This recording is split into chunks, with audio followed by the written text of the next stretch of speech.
Cześć, witam Was w 204 vlogu.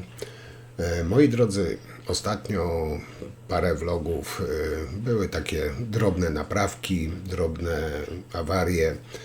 No dzisiaj pokażę Wam poważniejszą awarię, większą robotę, no i większego bałaganu narobiłem i chciał, nie chciał zniszczeń. O co chodzi? Tak to jest, jak się podłącza nową instalację do starej instalacji. Tym bardziej tam stara instalacja była, rury ocynk były. Nowa instalacja była instalacja PP, czyli zgrzewana, była wpięta do starej instalacji i tutaj już mówiłem właśnie pani, u której robiłem, że dziwię się, że jak był remont, bo to tam był chyba 2 czy 3 lata temu remont, że ktoś, kto robił, po prostu nie pociągnął całej nowej instalacji, tylko wpiął się do starej instalacji z rur ocynkowanych. No i co się stało? Stało się to, że rura przegniła i zrobiła się dziurka i po prostu woda sobie leciała a stało się to w najgorszym chyba możliwym miejscu, jakie mogło sobie to wymyśleć, a dokładnie pod zabudową stelaża WC i to nie na górze, tylko na samym dole, praktycznie przy podłodze. Także musiałem rozebrać całą zabudowę WC, znaczy akurat, bo też był w planach stelaż demontować, jeśli tam nie dojdę, ale tu się akurat udało, że stelaża nie musiałem demontować, ale całą zabudowę, płytki stłuc, całą zabudowę rozebrać, żeby to ma nieszczelność, ten wyciek, tą awarię usunąć. Także szkoda, nie lubię takich prac, jak już widzieliście, kiedyś też musiałem kawał ściany nowych płytek wybijać, bo ktoś nie zacisnął peksy. Tutaj ktoś instalację PP, czyli tą zgrzewaną nową instalację, wpiął się w starą instalację, która się rozchodziła już na mieszkanie, w ocynk, gdzie tam przegniło i po prostu leciało. Także dzisiaj taka większa robota i zrobiłem taki bypass, po prostu wpięłem się, to wycięłem. Oczywiście całej instalacji nie sposób wymienić, bo by trzeba było całe ściany próć, to nam nie o to chodziło, tam chodziło o uratowanie tej sytuacji. Także wstawiłem po prostu kawałek, wycięłem tą starą, co było można wyciąć. I wstawiłem rurę PEX, tam patrzałem na to kolanko, w środku teoretycznie było zdrowe, ale nie wiem, jak tam dalej ta instalacja wygląda, ale skoro już w jednym miejscu puściło, trzeba się liczyć z tym, że za jakiś czas może puszczać drugie. To nie była jakaś tam remont, to był interwencja alarmowa, że pani po prostu miała wodę, nie? Bo generalnie powinno się pociągnąć całą nową instalację, ale nikt nie będzie, nie wiem, tam remont był 2 chyba czy 3 lata temu, nikt nie będzie pruł ścian, żeby położyć nowe rury, prawda? Także tam wycięłem, jak mówię, wycięłem ten odcinek, który mogłem i po prostu wpięłem się dalej w tą instalację. To, teoretycznie tak się nie robi, ale jak mówię, nikt nie będzie pruł ścian, płytek, które były położone 2-3 lata temu. W każdym bądź razie sytuacja uratowana, tam tylko pozostanie, tego stelaża nie musiałem ruszać, także to jest pozostanie tylko z powrotem zabudować ten kibelek i i takie się sytuacje zdarzają. Ale jak to wszystko wyszło, jak to wszystko wyglądało, cóż, zapraszam Was oczywiście do oglądania. Już nie będę tutaj dłużej peplał Wam. Oczywiście Wam bardzo dziękuję za wszystkie komentarze, opinie, za suby. No i co, widzimy się za tydzień przy kolejnej pracy. Też mam małą niespodziankę. Także do zobaczenia za tydzień i życzę miłego oglądania. Cześć.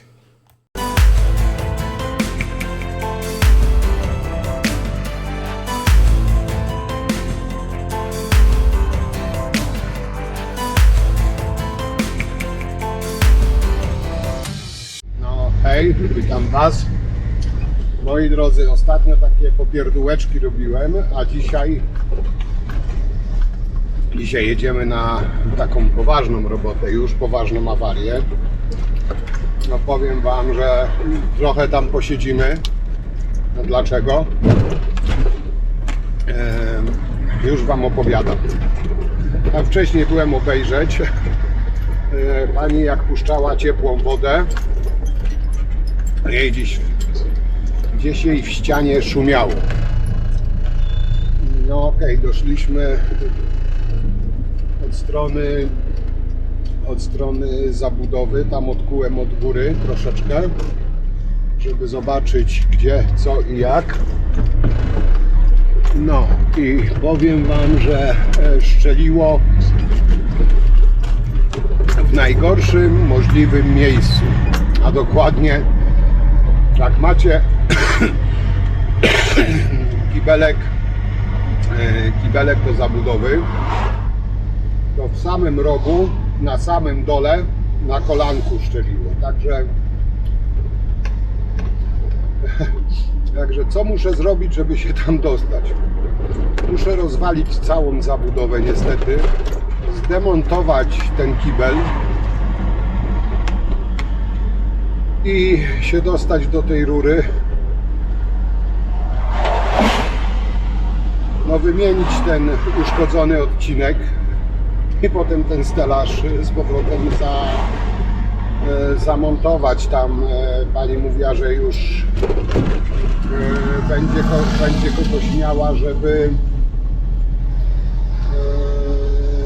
kogoś miała, żeby zabudować, bo ja się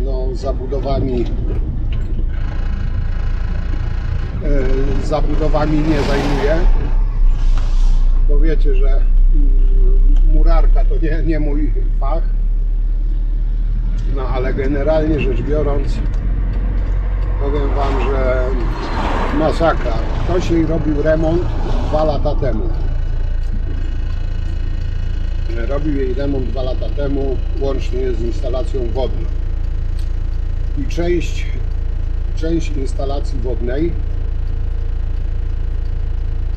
wymienił i tą właśnie część instalacji wodnej, tam bodajże to jest ciepła woda do prysznica i chyba do umywalki, w ścianie tam właśnie w tym obok szachtu podłączył do starej ocynkowanej rury i właśnie na kolanku, na tym ocynkowanym starym kolanku szczeliło. No dziwię się, powiem Wam, bo jeśli się już robi całą instalację wodną, no to kuźwa, co szkodzi wymienić jakiś tam jeszcze odcinek rury, żeby cała instalacja była wymieniona, a nie wpinać się z nową instalacją przy remoncie, gdzie wszystko jest rozebrane, rozpieprzone, wpinać się w stare rury. No to jest naprawdę makabra. Także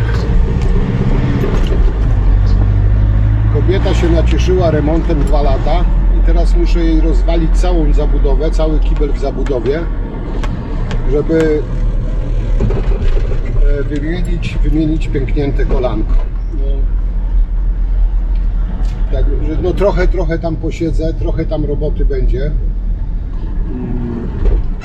Mam nadzieję, że będę mógł nagrywać, także dzisiaj troszeczkę popracujemy więcej. Także co, jedziemy i do zobaczenia. Do zobaczenia na miejscu, nie? Będziemy działać. No i tu mamy zabudowę, ten kibelek, który musimy to wszystko rozebrać. No i oczywiście zaczynam od demontażu miski sedesowej. No bo niestety tą całą zabudowę muszę rozbić, rozebrać, żeby się tam dostać do środka.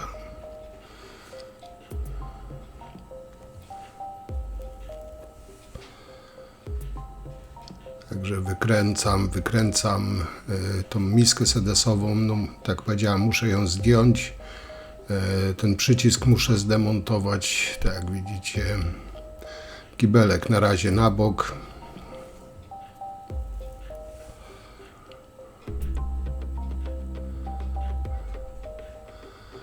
No i ten przycisk też oczywiście muszę zdemontować. Tutaj, jak widzicie, już wcześniej wykułem, żeby zlokalizować ten wyciek. No i tak Wam wspominałem, jest w najgorszym możliwym miejscu, bo właśnie po lewej stronie, na samym dole w rogu. Tutaj te śrubki, podkładki zakładam, żeby gdzieś tam nie zginęły. To najlepiej to nakręcić, niech sobie na tych gwintach będą. Wtedy jest pewność, że to nie zniknie gdzieś, nie zagubi się.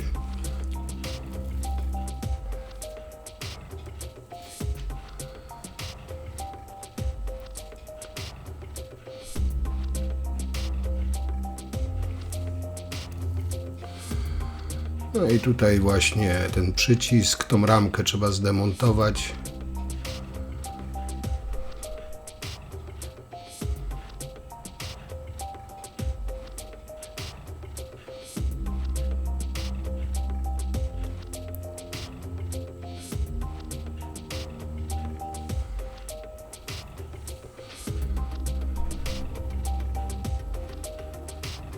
No i to reszta może sobie zostać. To do miseczki. No i teraz się bierzemy za demolkę.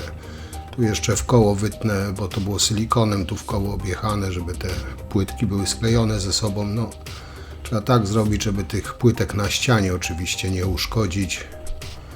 No bo te z zabudowy, no, na pewno się ich nie odzyska. No ale na ścianie, żeby nie zrobić więcej szkód niż to jest konieczne.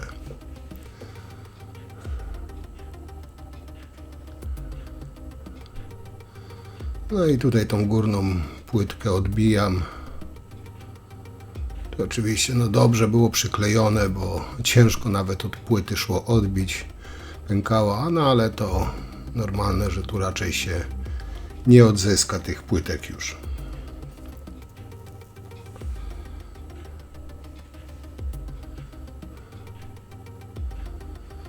I tutaj rozbijam od góry i potem będę dalej dewastował. No jak widzicie, no całą zabudowę niestety trzeba rozbić, zdemontować, bo inaczej no nie ma najmniejszych szans, żeby się tam dostać.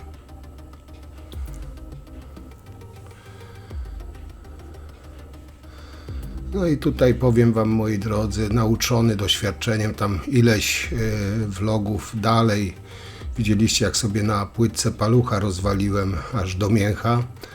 Także tutaj sobie przypomniałem, że no, lepiej sobie założyć rękawiczki, także za chwilę będziecie widzieli rzadki widok mnie pracującego w rękawiczkach.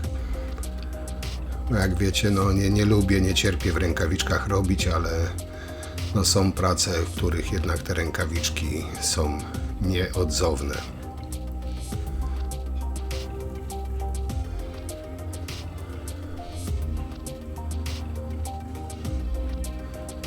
No i tu macie właśnie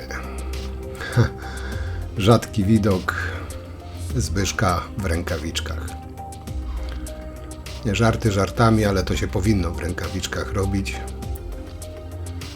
bo płytki ostre, te profile też nie są jakieś bezpieczne, także lepiej założyć te rękawiczki i takie rzeczy robić w rękawiczkach.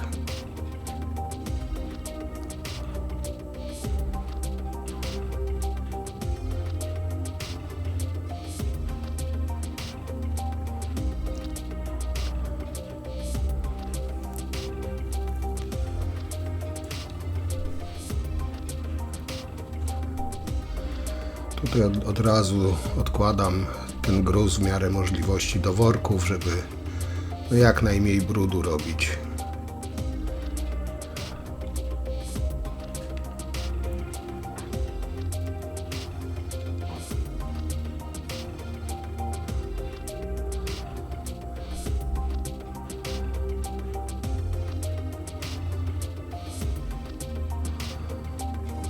profile to były tylko tak na słowo honoru przyczepione, je ręką po prostu wyciągnąłem, były wkręcone do tej płyty gipsowej nawet bez kołków.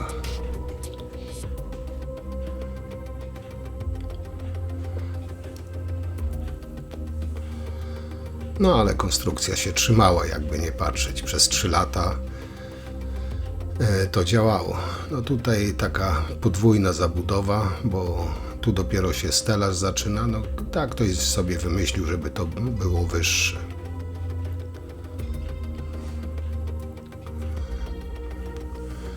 No i teraz rozbieramy resztę. Tutaj trochę przyspieszyłem, no bo praca taka, no, nie za ciekawa, którą trzeba niestety zrobić.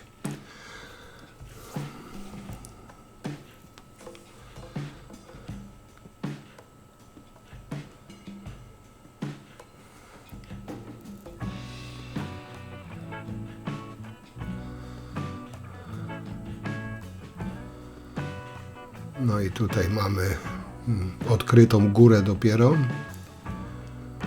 No ale jeszcze tą przednią ścianę też trzeba zdemontować. I tam na samym dole w rogu jest ta rura właśnie, którą będziemy musieli zrobić. Tam jest na samym dole właśnie ten wyciek. W samym rogu, na samym dole.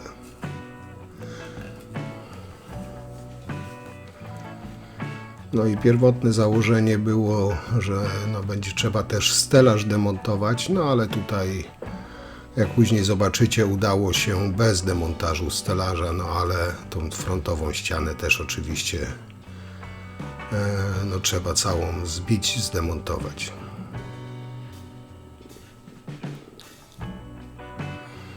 I tutaj po bokach przebijam po prostu tą zabudowę na wylot, te płytki, tak żeby no nie robić wiele gruzu i powiedzmy jakiś taki większy element oderwać od całości, tak żeby z tej frontowej ściany no nie po kawałeczku, tylko tutaj jak widzicie po bokach zbijam, potem od góry podważę i praktycznie cały front ściągnę. No i tak jak mówiłem, no uważam tutaj, żeby tych bocznych płytek na ścianach nie uszkodzić, że po prostu tam później majster będzie zabudowywał, żeby miał no, czyste płytki, nie musiał tam gdzieś dokładać płytek na ścianie jeszcze.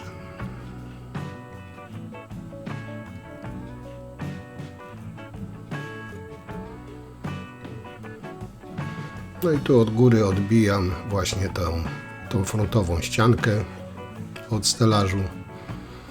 Tutaj też nie ma jakiejś tam specjalnej, to na wkręty, także tu nie ma jakiejś tam wielkiej filozofii.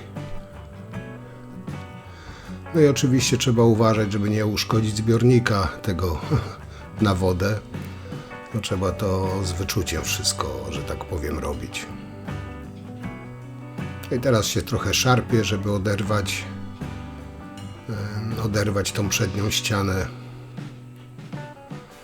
No i mamy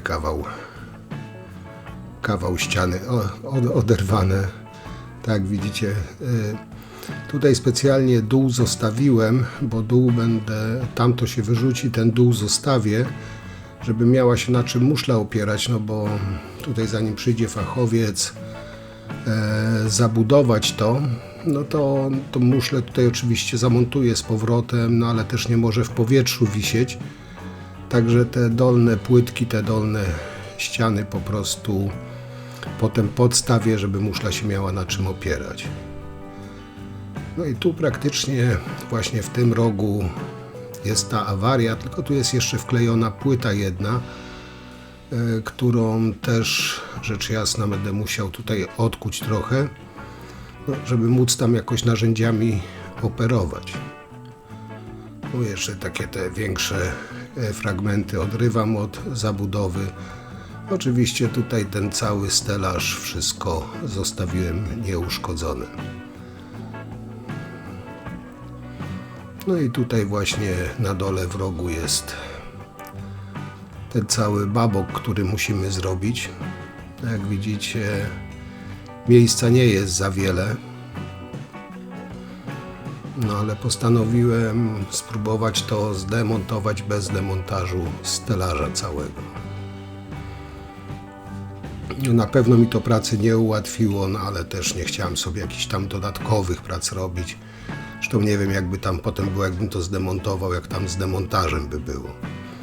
Także postanowiłem to zostawić. I tutaj na dole właśnie widzicie, jest przegniła. To jest ta rurka pionowa, tam jest na samym dole właśnie dziurka. Zaraz zobaczycie, tam pani wodę puści. Zobaczycie, jak sobie, o, i tak sobie leciała. Czyli musimy z tego kolanka, tam dalej właśnie głębiej wszędzie wchodzą, są rozprowadzone rurki ocynk, także tak jak mówiłem, no ktoś, kto robił remont wcześniej, bo część instalacji jest z tej instalacji PP zgrzewanej, no mógł, jak robił cały remont, mógł po prostu rozprowadzić nową instalację, a nie wpinać się do starej, no ale jest jak jest. Tutaj teraz muszę wyciąć kawałek rurki, czy wyciąć, żeby to móc w ogóle rozkręcić, rozszczepić, nie? Także tutaj muszę to rozciąć, żeby potem móc wykręcić tą uszkodzoną część, no i kawałek tej części od tej instalacji plastikowej. Czyli tutaj wycinam taki odcinek rury, tak żeby można było w miarę swobodnie próbować odkręcić coś. No tu na dole przycięłem, zostawiając oczywiście kawałek rurki, żeby móc tam gdzieś kluczem złapać. No i tutaj wyżej także taki mały kawałek, tam około 10 cm wycinam. No jak widzicie. No i teraz mogę tutaj coś próbować działać. Tu zwróćcie uwagę, próbowałem tą rurę wykręcić, ale ona po prostu była tylko tak złapana zaprawą czy czymś i przy próbie odkręcenia po prostu odeszła od ściany, a dalej była już właśnie ta instalacja na gorąco robiona, jeśli dobrze kojarzę, to ta instalacja PP zgrzewana.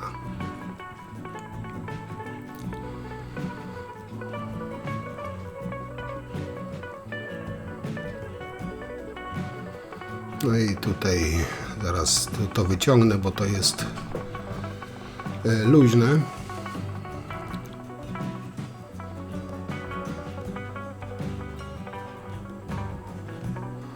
Oczywiście sobie najpierw przyświecam, sprawdzam, czy tam gdzieś czegoś nie uszkodzę.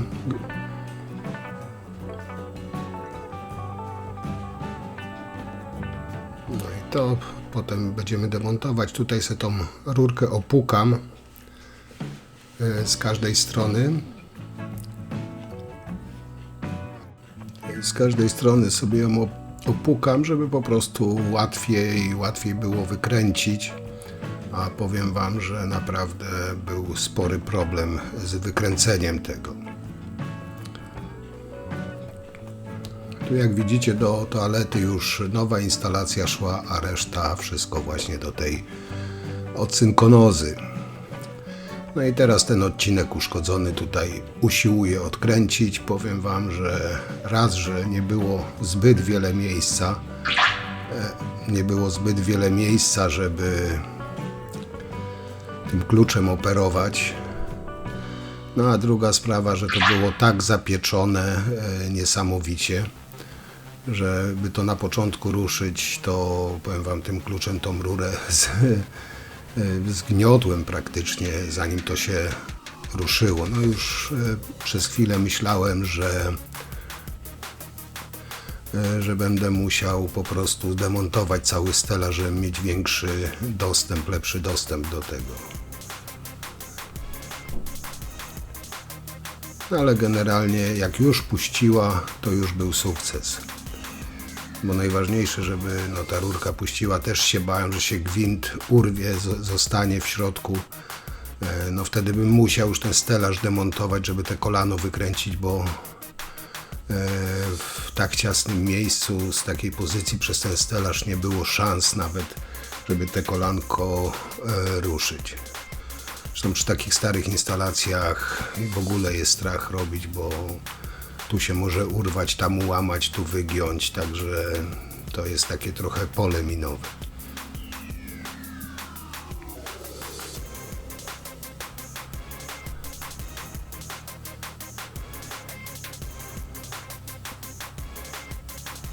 No ale tak jak mówiłem, jak już się ruszyło i zaczęło się wykręcać, to już jest mały sukces. Jak widzicie te obroty, to tutaj praktycznie po pół obrotu, żeby to wykręcić, to no trochę czasu mi zeszło, bo to dosłownie po pół obrotu. Tutaj więcej nie było miejsca, żeby kluczem. Jak widzicie, ten szwed jest taki dość długi, także no troszeczkę się namachałem zanim to wykręciłem. No jak już prawie wykręcone, potem mniejszym i tutaj mogłem odtrąbić mały sukces, bo to co mi zależało, tą uszkodzoną rurkę wykręciłem.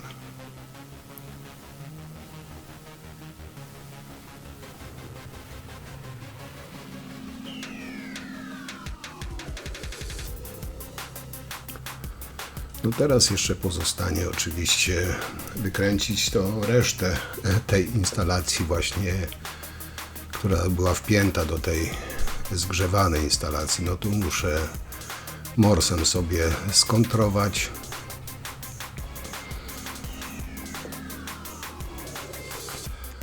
Odciąć ten kawałek jeszcze tej rury, żeby no mieć pole do wykręcenia tego kolanka. Także tu przy kolanku rurę odcinam.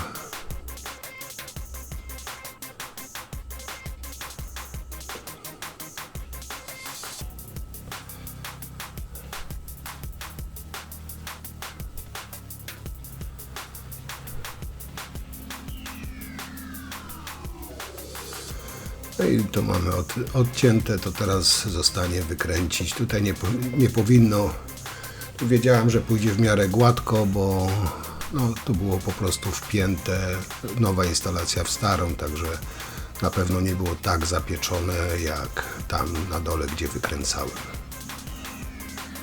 No i większe też pole manewru już tym kluczem miałem. No i tym dużym szwedem poluzowałem, potem mniejszym, już takim hakowym, po prostu to gładko poszło. No i mamy już czysty gwint. Teraz będziemy mogli założyć nowy, no nowe kształtki jeszcze tutaj z tego kolanka. Powyczyszczam te brudy, sprawdzę w środku, czy tam nie ma jakichś wżerów, bo no też nie ma sensu zakładać tego, jak ja to nazywam, bypassa, zakładać jakby gdzieś w środku, w kolanku już jakieś tam wżery były, bo to też za jakiś czas po prostu by zaczęło wyciekać. Także obczyściłem to i sprawdziłem, czy tam w środku jest w miarę zdrowe. Chociaż nie wiadomo jak z tymi rurami, co idą w ścianie, co tam dalej jest, nie? Ale no tego już niestety się nie sprawdzi.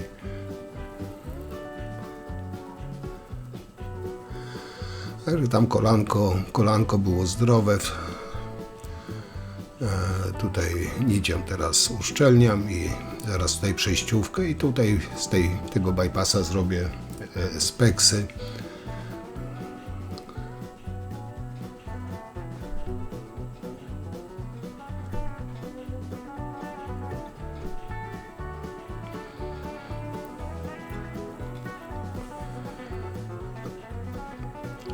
No i tutaj właśnie przejście już na PEX zakładam.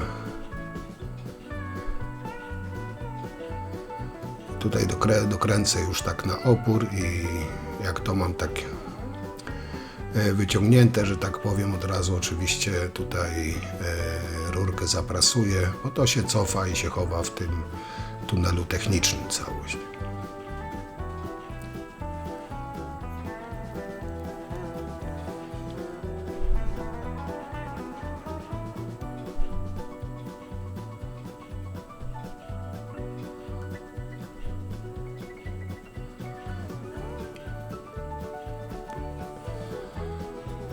No i tutaj już dokręcam to tak na fest, bo już potem poprawek raczej nie chciałbym robić.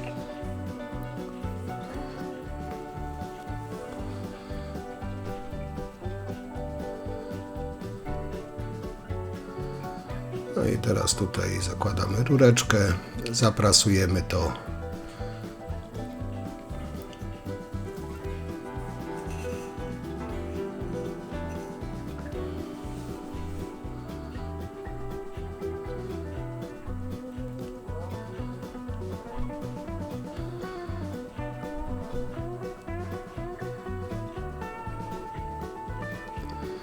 No i tutaj mamy zrobione, to możemy puścić, żeby się schowało z powrotem i jeszcze właśnie wpiąć się w to kolanko.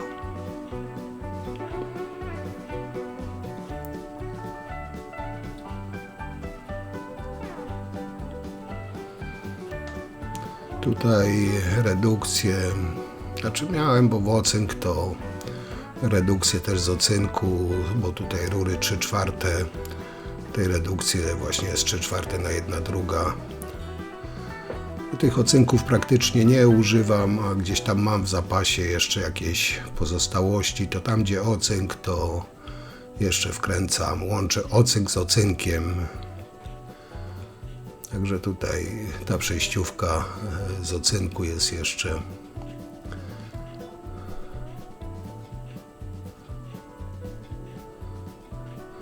No i tutaj, żeby przykręcić też, jak widzicie, zbyt dużego pola manewru nie ma, ale trzeba sobie jakoś z tym poradzić.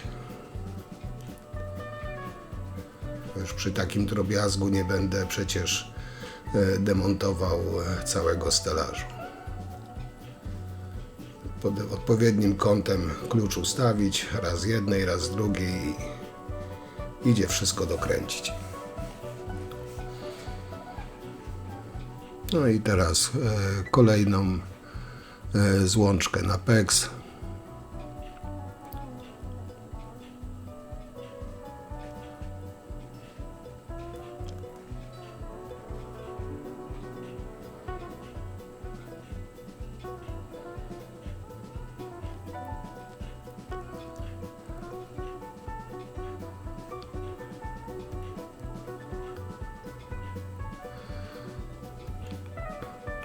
No i tutaj rzecz jasna też to wszystko już dokręcamy tak na opór.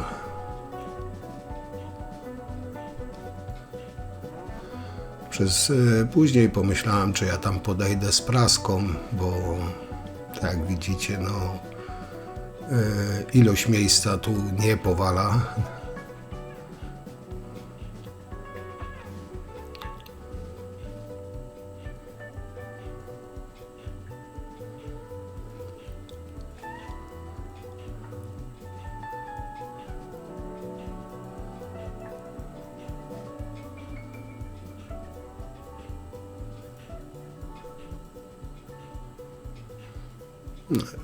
Mam przykręcone, teraz odpowiednia długość rurki.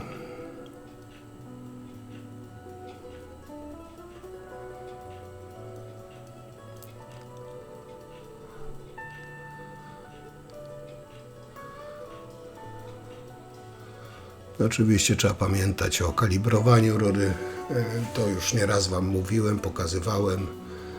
No i teraz tak, żeby tej rury oczywiście nie złamać, a założyć, żeby to jakoś tam miało ręce i nogi.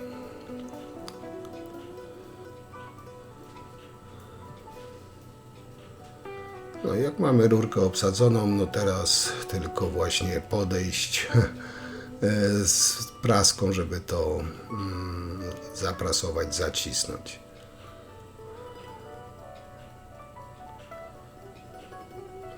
Ale nie było tragicznie, znalazłem odpowiedni kąt, także udało się to zaprasować.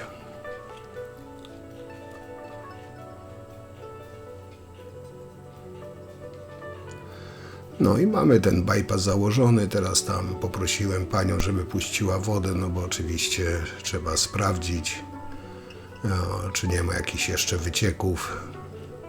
Tyle, ile tutaj się widzi, no szczególnie na tym, co robiłem, ale też na tych rurkach, które tam pozostały. I tutaj na górze, na dole sprawdzamy, czy wszystko jest ok.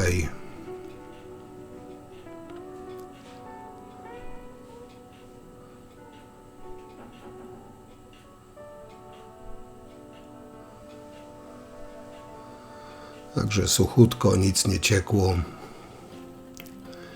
Czyli operacja udana. Teraz troszkę ogarnąć tutaj, pochować narzędzia, bo teraz pozostało założyć jeszcze ten kibelek, ten przycisk. Na razie tak prowizorycznie, nie prowizorycznie, ale chodzi o to, żeby tutaj można było bezpiecznie korzystać z tego kibelka, prawda?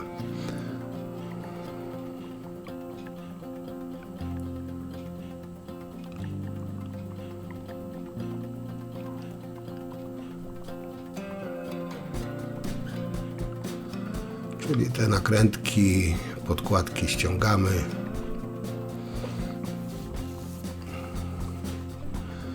No i właśnie te dolne części tych płyt, które sobie zostawiłem, tutaj założę jeszcze, w sumie mogłem najpierw założyć te płyty, a potem tą rurę odpływową, zrobiłem to odwrotnie, ale to tam aż takiego problemu nie stwarzało.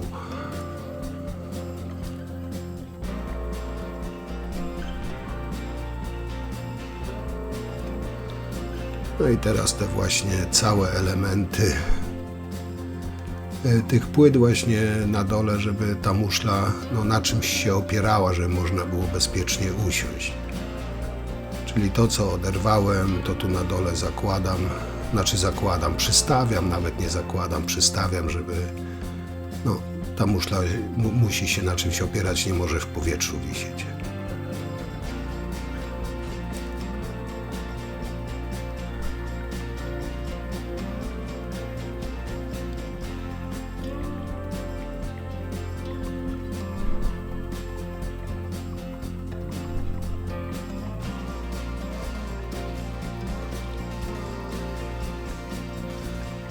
No i teraz z powrotem zmontujemy muszlę i ten przycisk.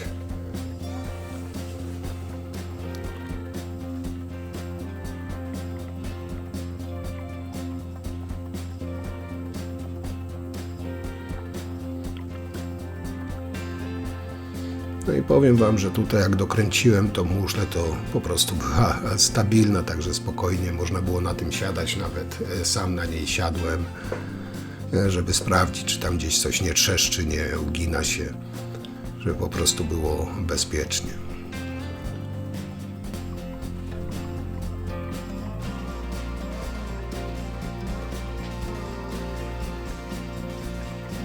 No i jeszcze ten przycisk zmontować i oczywiście spuścić wodę, zobaczyć, czy gdzieś nie ma wycieku przy spuszczaniu wody. I w sumie tak powoli się zbliżamy ku końcowi.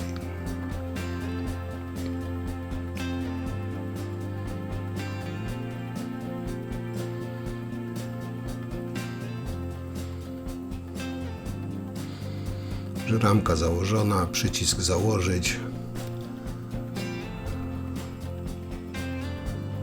No i teraz właśnie spuściłem wodę. Patrzyłem, czy tam gdzieś nie cieknie, czy wszystko jest ok. I w sumie to, co miałem zrobić, jest zrobione. I na dzisiaj to tyle.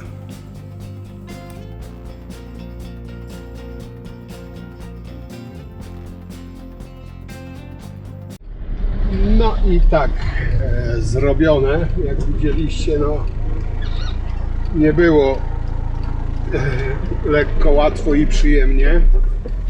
Trochę, kurde, się naszarpałem. No trzeba było niestety rozebrać całą zabudowę.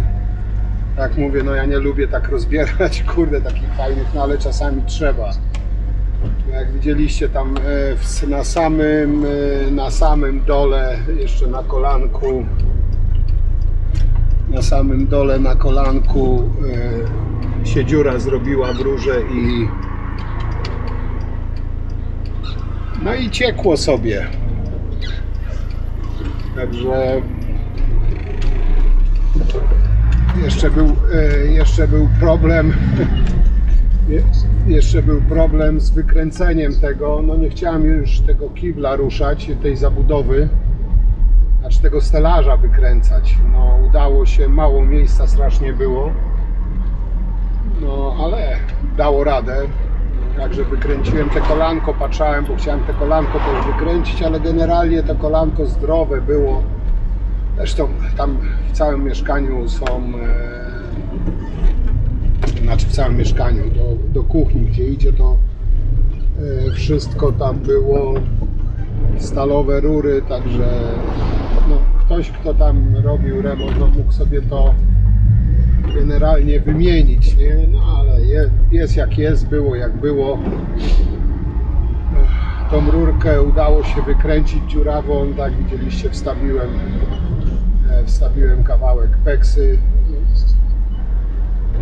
woda puszczona, no ten kibelek, tak widzieliście, założyłem, tak żeby pani mogła tam jako tako sobie korzystać z niego, tam podłożyłem te dwa duże kawałki, dlatego ich nie rozbijałem, tak żeby ten kibel się tam mógł sobie opierać się i żeby no, pani mogła w miarę normalnie sobie z niego korzystać, dopóki tam nie przyjdzie majster i nie zabuduje tego z powrotem. No, powiem wam, kurde, nawet jak widzieliście, rękawiczki nawet założyłem, a jak? Rzadkość to u mnie, ale jak się kiedyś tam, jak rozwaliłem sobie palucha na płytkach, tak teraz już powiedziałem, że zakładam rękawiczki. Także co, tyle, no, zrobione jest, woda puszczona, posprawdzane, nigdzie nie cieknie, wszystko działa póki co. No i co, ja jadę dalej, wam już dziękuję i co, jak zawsze do zobaczenia przy następnej robocie, nie? Cześć.